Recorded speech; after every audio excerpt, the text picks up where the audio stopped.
The world was black, but her voice was my light. For 6 months I lived in darkness, my eyes useless after the accident, and Clara was the only thing keeping me from falling apart. Then the day my sight returned, she vanished, leaving only a note. You don't need me anymore. Elena had never known a silence so heavy. Sitting in her small apartment in Burlington, Vermont, she clutched the worn piece of paper, its edges frayed from months of tracing her fingers over Clara's handwriting. The words still stung, sharp as the November wind rattling her window panes. 6 months ago, Clara had been her everything, her guide, her confidant, her unspoken love. Now Elena could see the world again, but it felt empty without her. The accident had come out of nowhere. A late-night drive, a swerve to avoid a deer, and then the world went dark. The doctors called it cortical blindness. Her eyes were fine, but her brain refused to process what they saw. At 28, Elena's life as an art teacher crumbled. She couldn't paint, couldn't teach, couldn't even cross the street without help. Her family tried, but their pity suffocated her. Friends drifted away, unable to handle her new reality. Then came Clara. Elena met her at a support group for the visually impaired. Though met wasn't quite right. Clara didn't introduce herself with small talk or pleasantries. Instead, she sat beside Elena one rainy Tuesday and said, "You're not as helpless as you think. Let me show you." Her voice was low, confident, with a trace of something Elena couldn't place, maybe defiance, maybe pain. Clara was 30, a volunteer who'd seen her share of broken people. She had short, tousled black hair, or so she described, green eyes that sparkled like jade, she laughed when she said it, and a way of moving through the world like she owned it. Elena couldn't see her, but she felt her every word, every touch. Every moment Clara guided her hand to feel the texture of a leaf or the warmth of a coffee mug. Clara taught Elena how to navigate her apartment without sight, how to count steps, how to trust her other senses. She'd show up unannounced, dragging Elena out for walks in the park, describing the world in vivid detail. The crimson of maple leaves, the way the lake shimmered under the sun, the exact shade of blue in a child's balloon. "You're not missing it," Clara would say. "I'm your eyes." And Elena believed her. She fell in love with the sound of Clara's laugh, the way her leather jacket creaked when she moved, the quiet strength in her presence. But it wasn't just gratitude. There was something deeper, something Elena hadn't dared name. She'd never been with a woman before, never even considered it, but Clara stirred something in her, a warmth, a longing, a need to be close. One night, sitting on Elena's couch, Clara's hand lingered on hers, and Elena's heart raced. She wanted to lean in to close the distance, but fear stopped her. What if Clara didn't feel the same? What if this was just kindness, not love? Then came the surgery. A risky procedure, the doctors said, but a chance to restore her sight. Clara was there through it all, holding her hand in the hospital, whispering encouragement, promising she'd be there when Elena woke up. And she was. For 3 days, Clara stayed by her side, reading to her, teasing her about her terrible taste in hospital jello. But when the bandages came off and Elena saw the world again, saw Clara's face for the first time, those green eyes more beautiful than she'd imagined, something shifted. Clara grew quiet, distant. That night she was gone. No goodbye, no explanation, just the note. Elena spent months searching. She called the support group, but Clara had stopped volunteering. She asked around town, but no one knew her. It was as if Clara had never existed. Yet Elena couldn't let go. She saw Clara in every stranger's face, heard her in every low, confident voice. The note became her only clue, its words looping in her mind. "You don't need me anymore." Why would Clara think that? Why would she leave? One crisp October morning, Elena decided she couldn't live with questions anymore.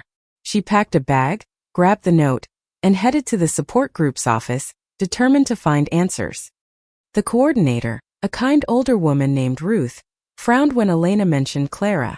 "She was only with us a short time," Ruth said. "Kept to herself. Said she was passing through town. I don't have her contact info, but..." Ruth hesitated, then handed Elena a slip of paper. She mentioned a cafe she liked. The Blue Heron. Maybe someone there knows her. The Blue Heron was a cozy spot by Lake Champlain, all warm wood and mismatched mugs. Elena's heart pounded as she stepped inside, the scent of coffee and cinnamon filling the air. She scanned the room, half expecting to see Clara behind the counter or tucked in a corner booth. Instead, she saw a barista young woman with bright red hair, who smiled when Elena asked about Clara. "Oh, you mean Claire? She used to come in all the time, always ordered a black coffee and sat by the window. Haven't seen her in months, though. You might check with Sam, the owner." He knew her better. Sam, a burly man with a graying beard, was wiping down tables when Elena approached. His face softened at Clara's name, but his eyes held something guarded. "Clara, huh? She was a regular for a while. Good listener but didn't share much. Said she was from Boston, maybe heading back there. Why were you looking for her?" Elena hesitated, her fingers tightening around the note in her pocket. "She helped me when I needed it most. Then she just left. I need to know why." Sam nodded like he understood more than he let on. "She mentioned a place once. Some old bookstore in Boston she loved. The Brattle, I think. If you're set on finding her, that's where I'd start." Elena thanked him and left, her mind racing. Boston was a long shot, but it was all she had. She booked a bus ticket that night, her heart a mix of hope and fear. What if Clara didn't want to be found? What if the woman Elena loved was a stranger now? But she had to try. Clara had given her a world when she had none. Elena owed her the truth, whatever it was. Boston was louder than Elena remembered, a city pulsing with life and chaos. The bus dropped her off near Faneuil Hall, and she stood there, clutching her backpack, feeling small against the towering buildings and bustling crowds. She hadn't been here since college, but the Brattle bookshop was still etched in her Memoria haven of dusty shelves and rare finds. The bookstore's faded sign greeted her like an old friend. Inside, the air smelled of aged paper and ink, and Elena's heart ached with the thought of Clara in a place like this, running her fingers over worn spines. She approached the counter, where a bespectacled man in his 60s was sorting books. "Excuse me," she said, her voice shaky. "I'm looking for someone. Clara. She might come here." Short black hair, green eyes, about 30. The man, who introduced himself as George, raised an eyebrow. "Clara, huh? We get a lot of folks through here. What's her last name?" Elena froze. She didn't know. Clara had never shared it, and Elena had been too caught up in her presence to ask. "I don't know," she admitted. "She helped me when I was blind. Then she left. I just need to find her." George's expression softened. "Sounds like she meant a lot to you." "I don't recall a Clara, but there's a woman who fits that description. Goes by Claire sometimes. She comes in every few weeks, always looking for poetry. Last I saw her, she mentioned working at a women's shelter downtown. Try there." Elena's pulse quickened. A shelter made sense. Clara had a way of helping people, of seeing their pain. Elena thanked George and headed to the address he gave her, a modest brick building tucked between a deli and a laundromat. The sign read Harbor House, Women's Shelter. Inside, the air was warm, filled with the hum of conversation and the clatter of dishes. A woman at the front desk looked up as Elena approached. "I'm looking for Clara," Elena said, her voice steadier now. "She might work here." Green eyes, short black hair. The woman, whose name tag read Marissa, frowned. "We don't have a Clara on staff. But there's a volunteer Claire who matches that. She's not here today, but she's been helping with our outreach program. Keeps a low profile." "Why do you need her?" Elena explained, her words tumbling out her blindness, Clara's care, the note, the disappearance. Marissa listened, her eyes narrowing slightly. "Claire's a private person," she said. "She doesn't talk about her past. But she's good with the women here, especially the ones who've been through trauma. I can't give you her info, but she's due back tomorrow. Come by around noon." Elena spent the night in a cheap motel, barely sleeping. Her mind replayed every moment with Clara, the way she'd laugh at Elena's bad jokes, the warmth of her hand guiding her through a crowded street. Was Clara running from something? Why had she left so suddenly? The questions gnawed at her, but beneath them was a deeper ache. Elena loved her, and she'd never said it. The next day, Elena arrived at Harbor House early, her stomach in knots. At noon the door opened and there she was, Clara, or Claire, or whoever she was. Her hair was a little longer, her leather jacket swapped for a denim one, but those green eyes were unmistakable. She froze when she saw Elena, her face a mix of shock and something else, fear maybe, or guilt. Clara, Elena said, her voice breaking. Why did you leave? Clara's gaze darted to the door like she might bolt. But then her shoulders sagged, and she gestured to a quiet corner. You shouldn't be here, Elena, she said softly. You're better off without me. Better off. Elena's voice rose, drawing looks from others in the room. You were my everything, Clara. You helped me live again. And then you just vanished. Why? Clara looked away, her jaw tight. It's complicated. I didn't want to hurt you. Hurt me? You broke me. Elena's eyes burned with tears. I saw you for the first time and then you were gone. Do you know what that did to me? Clara's hands clenched into fists. I never meant to, she stopped, glancing around, then lowered her voice. There are things you don't know about me, Elena. Things I can't tell you. I left because I had to. Then tell me now, Elena pleaded. I came all this way. I deserve to know. Clara hesitated, her eyes searching Elena's face. Finally she sighed. Not here. There's a park nearby. Meet me there in an hour. I'll explain what I can. Elena nodded, though her heart pounded with doubt. Was Clara telling the truth? Or was this another way to slip away? As Clara left, Elena noticed something, a small tattoo on her wrist, barely visible under her sleeve. A crescent moon. She hadn't seen it before, hadn't felt it when she was blind.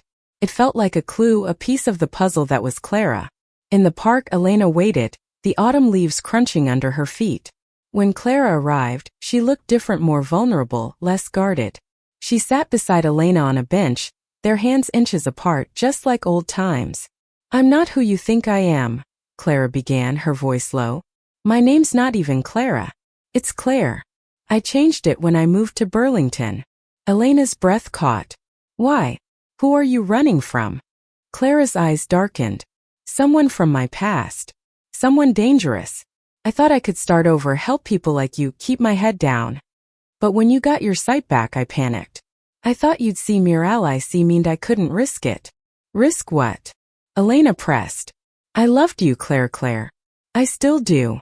Clara's face crumpled, and for the first time, Elena saw tears in her eyes. You don't understand, she whispered. I'm not safe to love. The words hung between them, heavy as the gray clouds rolling over the Boston sky. Elena stared at Clarano, Claire searching her face for answers. The woman she'd loved in darkness was unraveling before her. And yet, Elena felt more drawn to her than ever. Not safe to love? Elena echoed, her voice trembling. What does that mean? Are you in trouble? Let me help you. Claire shook her head, her green eyes glistening. You can't, Elena. You don't know what you're asking. She stood, pacing a few steps, her hands shoved deep in her pockets. I never meant to get close to you. I was supposed to help, then move on. That's what I do. I don't stay. Elena rose, closing the distance between them. But you did get close. You made me feel alive again. You can't just walk away from that. Claire stopped, her shoulders tense. You think I wanted to leave? You think it was easy? Her voice cracked, raw with emotion. When you got your sight back, I saw the way you looked at me, like I was some kind of hero. I'm not, Elena. I'm a mess. A liability. Elena reached for her hand, but Claire pulled away. Tell me, Elena said. Whatever it is, I can handle it. Claire's gaze dropped to the ground, and for a long moment she was silent. Then slowly she spoke. My real name is Claire Donovan. 5 years ago I was in a relationship with someone controlling. His name was Marcus. He wasn't just possessive, he was dangerous. Connected. The kind of person who could ruin lives and get away with it. I got out, but it cost me everything. My job, my friends, my name. I've been running ever since. Elena's heart sank. Is he still after you? Claire nodded, her jaw tight. I think so. I've been careful, but he's got resources. When I met you, I thought I was safe in Burlington. But then you got your sight back and I got scared. What if you saw something, some article, some photo, and figured out who I was? I couldn't drag you into my mess. Elena's mind reeled. The pieces were starting to fit: Clara's secrecy, her sudden departure, the way she always seemed to look over her shoulder. But one thing didn't add up. Why didn't you tell me? I would have understood. Claire laughed bitterly. Would you? You were so pure. So full of hope even when you couldn't see. I didn't want to taint that. I didn't want you to look at me and see a fugitive. You're not a fugitive, Elena said fiercely. You're the woman who taught me to live again. You think I care about your past? I care about you. Claire's eyes softened, but she shook her head. You don't know what you're saying. Marcouche's not just some ex. He's got people everywhere. If he finds me, he'll find you too. Then we'll face it together, Elena said, her voice steady despite the fear creeping into her chest. I'm not letting you run again. Claire stared at her, torn between hope and dread. Finally she sighed. You're stubborn, you know that? Elena smiled, a small spark of warmth in the cold. You taught me that too. They sat back on the bench, the silence between them softer now, but still heavy with unspoken questions. Elena wanted to ask more about Marcus, about Claire's life before, but she sensed Claire needed time. Instead, she reached for Claire's hand again, and this time Claire didn't pull away. Their fingers intertwined, and for a moment, it felt like Burlington again, like the world was just the two of them. But the moment didn't last. As they stood to leave, Elena noticed a man across the park watching them. He was tall, with a sharp jaw and dark sunglasses, his posture too deliberate to be casual. Claire followed her gaze and froze, her grip tightening on Elena's hand. Is that him? Elena whispered. Claire's face paled. I don't know. Maybe. We need to go. They hurried out of the park, weaving through the evening crowd. Elena's heart pounded as she glanced back, but the man was gone. Claire led her to a small diner a few blocks away, its neon sign buzzing faintly. Inside they slid into a booth, both shaken. I'm sorry, Claire said, her voice barely above a whisper. I should have stayed away from you. Stop it, Elena said. You don't get to decide what's best for me. I'm here because I want to be. Claire's eyes searched hers, and for the first time, Elena saw something new in them, hope, fragile but real. I don't deserve you, Claire murmured. Elena leaned across the table, her voice soft but firm. Then let me decide what you deserve. That night they checked into a different motel, using cash and a fake name. Claire was paranoid, checking the locks twice, peering through the curtains. Elena watched her, torn between fear and a fierce need to protect her. She didn't know what Marcus was capable of, but she knew one thing. She wasn't losing Claire again. As they lay in the dark, Elena reached for Claire's hand. Tell me something real, she whispered. Something you've never told anyone. Claire was quiet for so long Elena thought she wouldn't answer.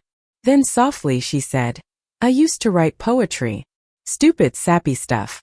I stopped when I started running. But when I was with you, I started again. You made me want to feel things again. Elena's heart swelled. She turned to face Claire, their faces inches apart in the dim light. Read me one. Please. Claire hesitated, then pulled a small notebook from her bag. Her voice was shaky as she read, the words raw and beautiful, painting a world of longing and quiet hope. Elena closed her eyes, letting the words wash over her, feeling closer to Claire than ever. But as they drifted to sleep, Elena couldn't shake the image of the man in the park. Was he Marcus? Or was Claire's fear making shadows out of nothing? Either way, Elena knew one thing. She'd fight for Claire, no matter what came next. The motel room felt smaller with every passing hour, the walls closing in as Elena and Claire planned their next move. Claire wanted to run head west, maybe Chicago, somewhere Marcus wouldn't look. But Elena refused. We're not running, she said, her voice steady despite the fear gnawing at her. We face this together. Or we're just delaying the inevitable. Claire's eyes were stormy, but she didn't argue. Instead, she pulled out her phone and showed Elena a photo, a grainy image of a man in his late 30s, with cold blue eyes and a scar above his left eyebrow. This is Marcus, she said.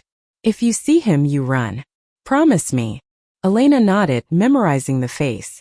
She wanted to ask more, but Claire's tension stopped her. Instead, they decided to stay in Boston, at least for now. Claire had contacts at Harbor House who could help people who knew how to keep secrets. They moved to a safe house the next day, a small apartment above a bakery, arranged by Marissa. The smell of fresh bread drifted through the floorboards, a strange contrast to the weight of their situation.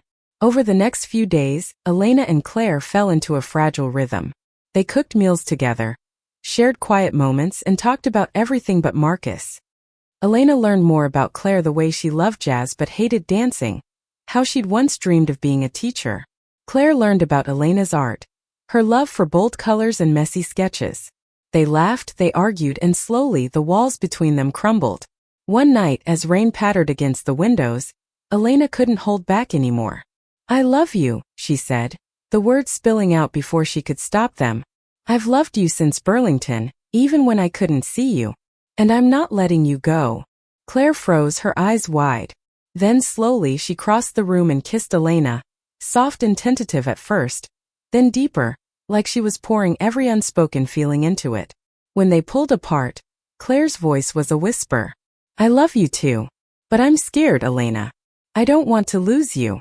"You won't," Elena said, her hands cupping Claire's face. "We're stronger than him."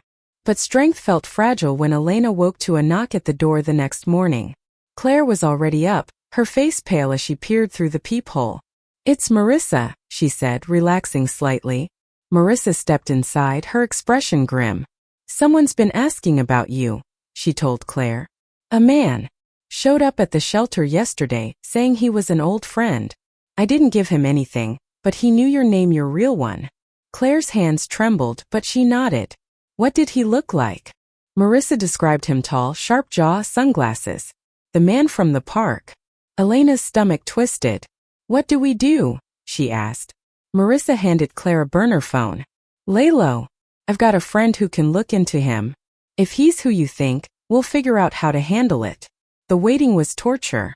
Elena and Claire stayed inside, jumping at every sound. Claire taught Elena how to use the burner phone, how to spot a tail, how to blend into a crowd. It felt like a crash course in survival, and Elena hated how natural it seemed to Claire. How many times had she done this? How many lives had she left behind? One evening, as they sat on the couch, Claire opened her notebook again. "I wrote something for you," she said, her voice shy. The poem was short, about a woman who saw the world through another's eyes, about love that bloomed in darkness. Elena cried as she listened, not from sadness but from the beauty of it, from the truth of how much Claire meant to her. But the peace didn't last. Late that night, the burner phone buzzed. Marissa's voice was urgent. "He's getting closer. My friend tracked him's got connections, Claire. Private investigators, maybe worse. You need to move." Claire's face hardened. "Where?" "There's a cabin in Maine," Marissa said. "Remote, off the grid. I can get you there tomorrow. But you have to decide now." Elena looked at Claire, her heart pounding. "We go," she said. "Together." Claire nodded, but her eyes were distant. As they packed, Elena noticed her slipping the notebook into her bag, along with a small knife. The sight chilled her. What was Claire preparing for? The drive to Maine was tense, the road winding through dense forests. The cabin was small, nestled by a lake, its isolation both comforting and eerie. They settled in, but Elena couldn't shake the feeling that they were being watched. That night, as they lay in bed, Claire whispered, "If something happens to me, promise you'll keep going. Promise you'll live." Elena's throat tightened. "Don't talk like that.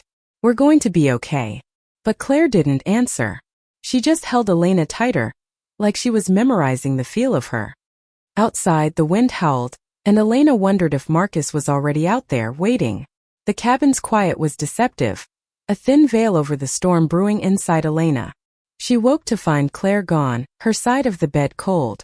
Panic surged through her, but then she saw the note on the table. "Gone to check the perimeter. Back soon. Stay inside." Elena's relief was fleeting. Claire's paranoia was rubbing off on her, and every creak of the cabin felt like a threat. Days passed in a blur of tension and tenderness.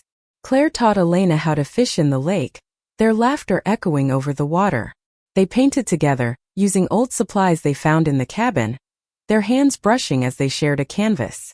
But the fear never left. Claire's eyes darted to the windows too often, her hand lingering near the knife in her pocket.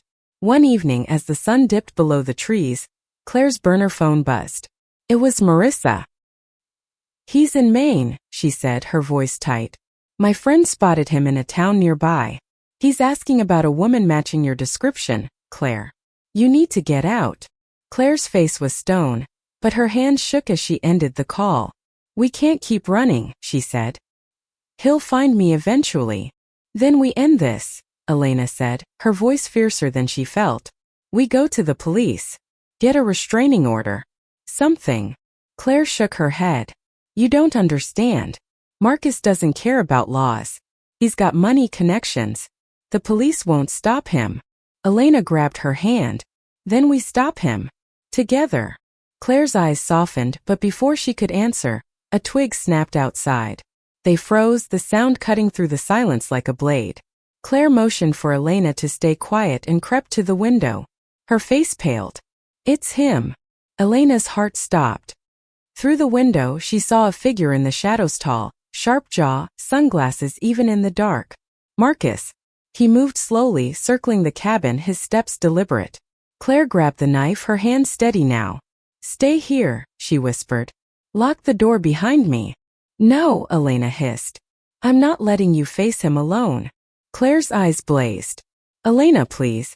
I can't lose you. And I can't lose you, Elena shot back. We do this together. Claire hesitated, then nodded.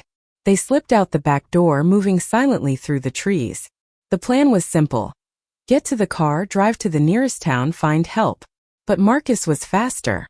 He stepped into their path, his smile cold and predatory. Claire, he said, his voice smooth. You're a hard woman to find. Elena's blood ran cold, but Claire stepped in front of her, knife in hand. Leave her out of this, Claire said. This is between you and me. Marcus laughed, a sound that sent shivers down Elena's spine. You think you can protect her? You can't even protect yourself. What happened next was a blur. Marcus lunged and Claire moved, her knife flashing. Elena screamed, grabbing a branch and swinging it at Marcus. Connected with his shoulder and he stumbled, cursing. Claire tackled him and they hit the ground, a tangle of limbs and fury. Elena scrambled for her phone, dialing 911, her voice shaking as she gave their location. By the time the police arrived, Marcus was pinned, Claire's knife at his throat. Her face was a mask of rage and fear, but she didn't strike. The officers cuffed Marcus, reading him his rights as he spat threats. Claire collapsed into Elena's arms, sobbing, her strength finally breaking. They spent hours at the police station giving statements. Marcus had a records talking harassment, connections to shady deals. The police assured them he'd be locked up, at least for now. But Elena knew the fear would linger, a shadow they'd have to face together. Back at the cabin they sat by the lake, the water calm under the stars. Claire's hand found Elena's and they sat in silence, the weight of the night settling around them. I thought I'd lose you, Claire whispered. You didn't, Elena said. And you won't. Claire smiled, a real smile, free of the fear that had haunted her. You're my light, Elena. You always were. Elena leaned in, kissing her softly, the world fading to just the two of them.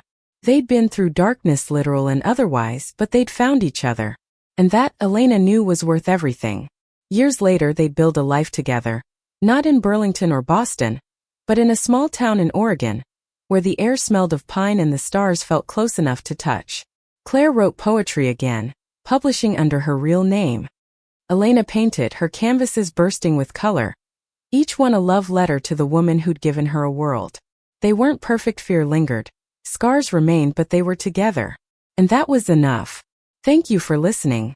Like and subscribe to get notifications about next videos.